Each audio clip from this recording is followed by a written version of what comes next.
A shot of cocaine almost killed me. Let's get into it. So, trigger warning, you guys. Now, of course, I didn't start out shooting cocaine. I started out by snorting it. I would do it at parties here and there.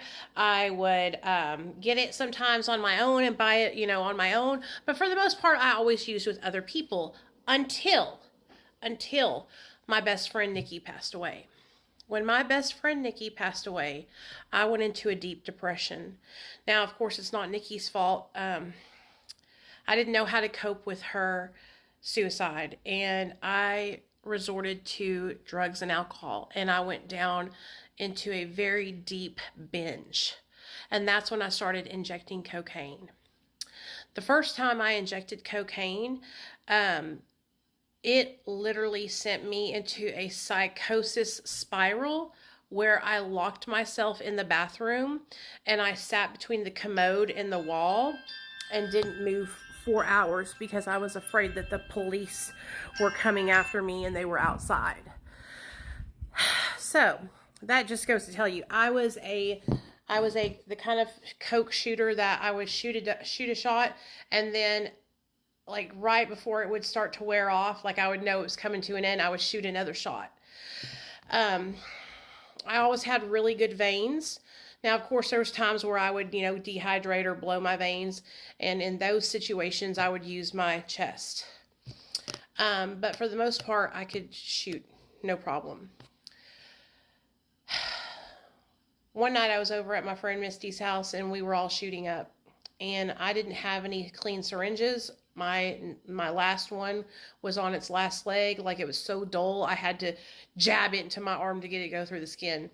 And so her boyfriend at the time was an Army medic, and he had these big barrel syringes with a needle on them that was as thick as the end of a pencil lead thick. That's how thick the needle was. Okay. And so I loaded it up, not thinking about the water to cocaine ratio in that big barrel, not thinking about how it's different in a small little slender barrel. And I drew up like 1/2 gram of cocaine and some water. And when I shot it up, I immediately dropped, boom, and I hit the ground.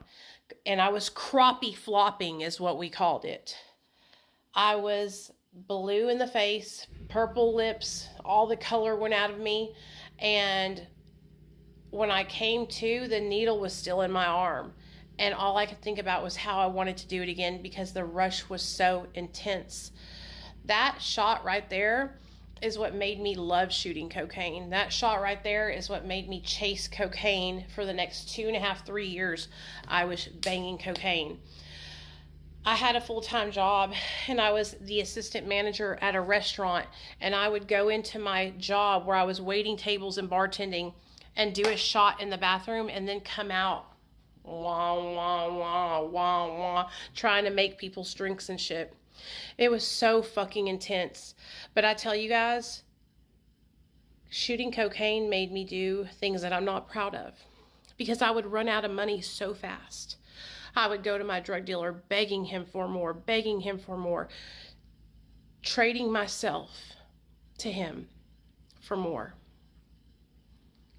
I'm not proud of that at all, but I'm being honest with you guys. That's how bad my addiction to shooting cocaine was.